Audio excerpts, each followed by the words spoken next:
Hey there. This morning I woke up and I asked myself, if I could go back in time and give my 20-year-old self some advice on how to become a master communicator, what advice would I give? Here's what it comes down to. Lesson number one. Now, have you ever been in that situation? Someone asks you a simple question and you start answering. You answer, but then you go like, ooh, wait, there's one more thing. And then you're like, ooh, no, there's another thing. Or, no, actually, there's the third thing. And then there's 3 tangents later. You're completely lost. Now, I've been there. Here's one of the best fixes I've found. You can say that simple sentence. You can say, the one thing I want you to know is X, Y, and Z. Boom, that's it. That one line forces your brain to focus. It trims the fat. It zooms into what actually matters. So let's say someone asks, what makes a great speaker? So instead of now listing 7 random things, try the one thing that makes a great speaker is presence.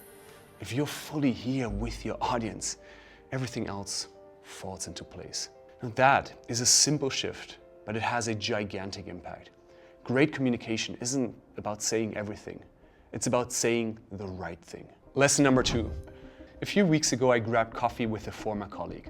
And at first, it seemed great, right? He was asking me all those kinds of questions, beautiful. But after a while, something felt a little bit off. He'd go like, so what did you do at your parents' place? I'd answer, and then he'd go like, so how's work? Then, still living in Amsterdam. Any trips planned soon? And it felt like this rapid fire interview. Like no follow-up, just next question, next question, next question.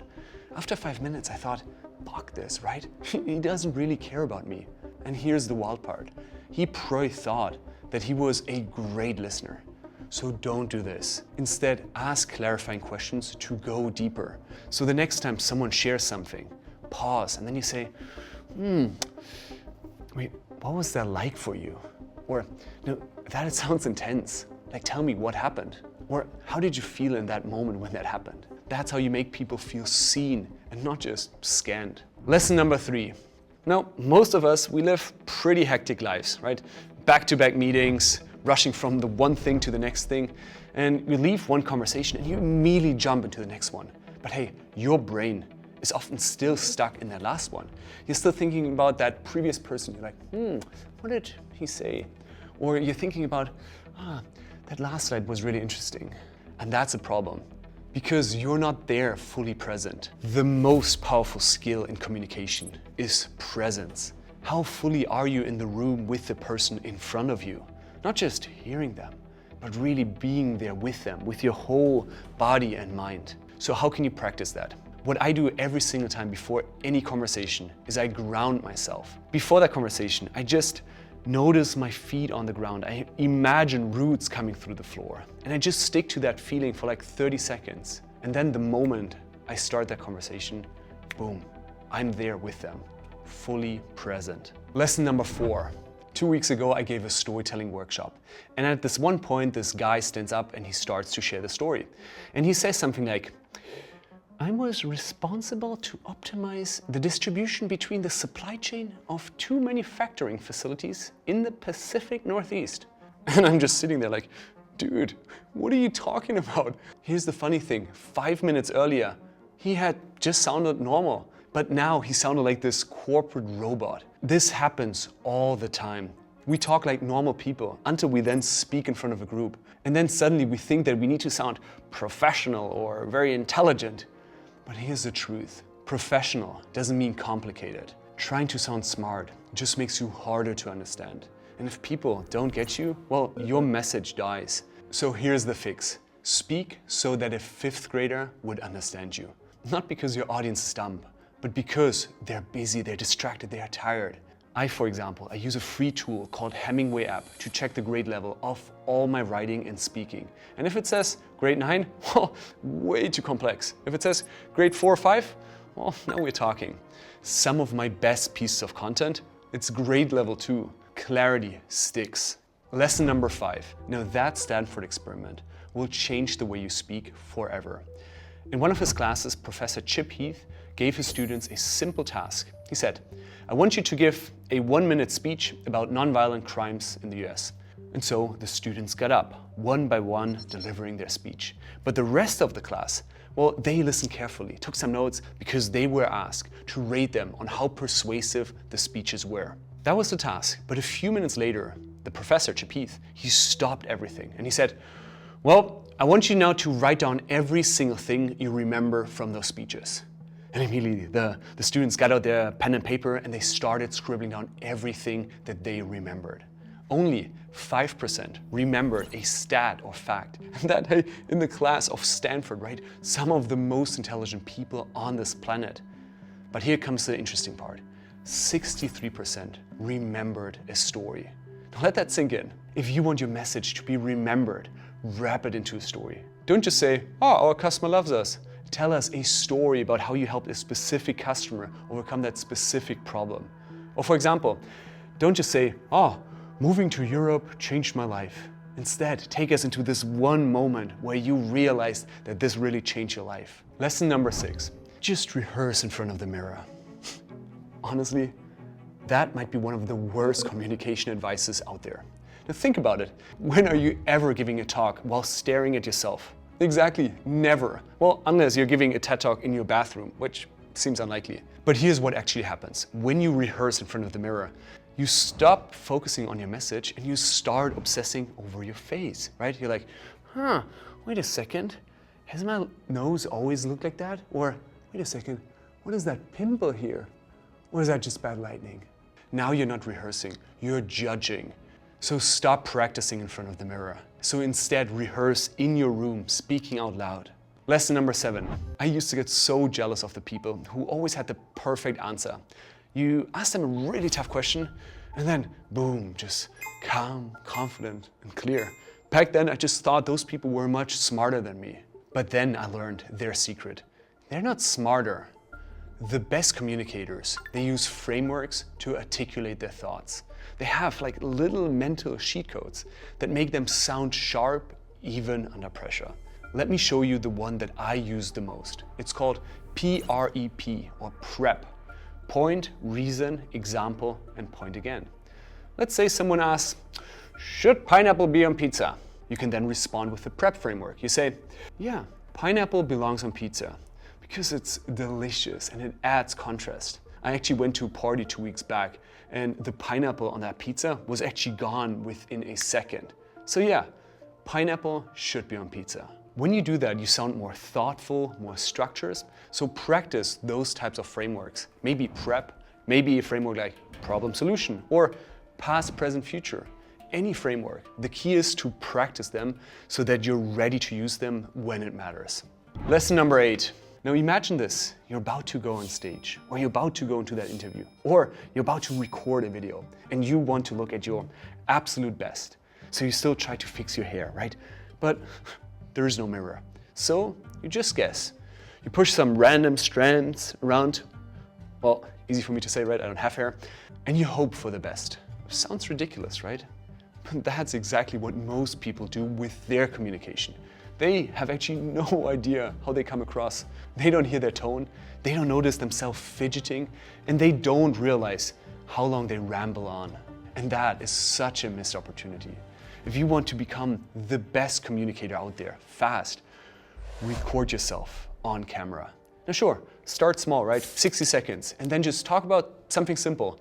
Maybe you want to summarize your day, maybe you want to explain an idea, or maybe you want to practice the start of your next talk. And then watch it back, like no judgment, but just spot one thing that you want to improve. And then you do that same thing again, maybe a week later. This is how you improve the fastest. Lesson number 9. Imagine you're in a meeting and the presenter says, there are 5 things I want you to focus on. Clarity, presence, structure, time, and I guess relevance. When you hear this, you immediately zone out. That sounds more like a shopping list. No rhythm, no punch, no chance to remember anything. But now imagine they said, there are 3 things I want you to focus on. Clarity, confidence, and connection. That hits. Why? Because 3 is magic. So please use the rule of 3 wherever you can. We as humans, we're wired to love things in 3s. Stop, drop, and roll. Life, liberty, and the pursuit of happiness.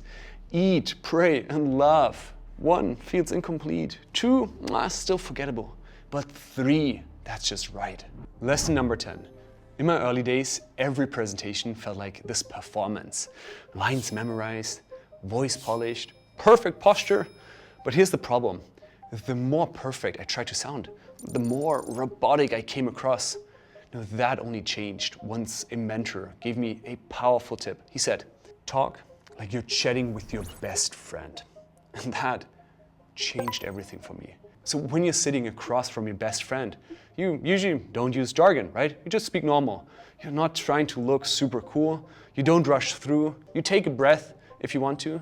And I know it sounds simple, but it's surprisingly hard. Every video I record, I watch it back and ask myself, would I talk like this to my best friend? And most of the times the answer is no.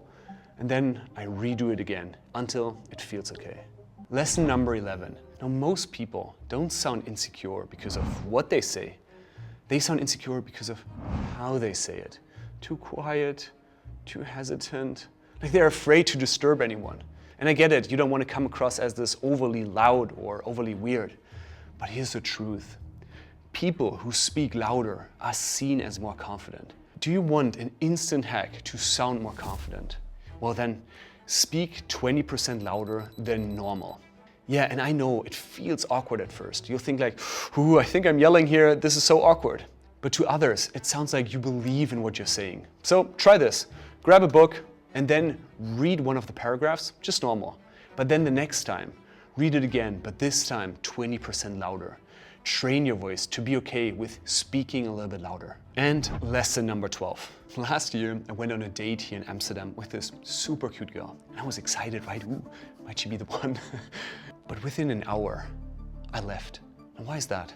The entire day, she never looked at me. Eyes down, glancing somewhere in the room. Anywhere but my eyes. It felt like I wasn't even there. And I know it sounds a bit harsh that I left after an hour, but it reminded me of something. Most people have terrible eye contact. In conversations, sometimes. In presentations, all the time. They scan the room, they talk to the ceiling, they look down. Obviously, no wonder why they've lost the room. So to prevent that, practice deliberate eye contact. So when you speak, you hold the gaze with one person for around 5 seconds, and then you switch to the next one. But how can you actually practice that at home? It's pretty easy.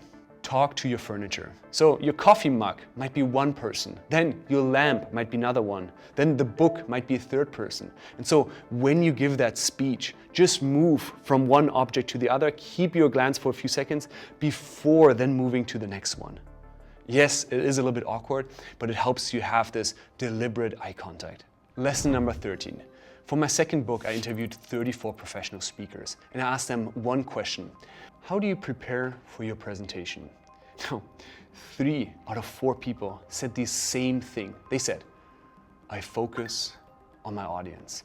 Now, I know that might sound very simple, but it's actually radical because most people do exactly the opposite. They show up as a taker. They want applause, they want to be liked, they want something. And the audience, like you, hey, you're very sensitive. If someone just wants to sell you something, well, you feel that, right? But the best communicators, they show up with a giver's mindset. They ask themselves, how can I serve? How can I help them? How can I help them? And yeah, you can even say that in your head before any conversation. You can say, I'm here to serve. I'm here to serve. I'm here to serve. And you can even imagine a person from your conversation benefiting from your help. Show up with a giver's mindset. Lesson number 14. Now, most people, they wait for those big opportunities to hone their communication skill. Maybe that weekly Toastmasters meeting or that quarterly review at the company. But why wait? Every conversation, every interaction you have is a chance to become a more captivating speaker. Make your life the arena. Like, stop waiting for the perfect opportunity. Use those everyday moments with strangers, with your friends, with coworkers to evolve as a communicator. Make your life the arena. So if you're thinking, where do I even start, right? There's so many things. Start with storytelling. In the next video, I'll show you my favorite storytelling techniques to turn any average moment into something really unforgettable. Because when you know how to tell stories, you don't just speak more clearly, you connect more deeply. See you there.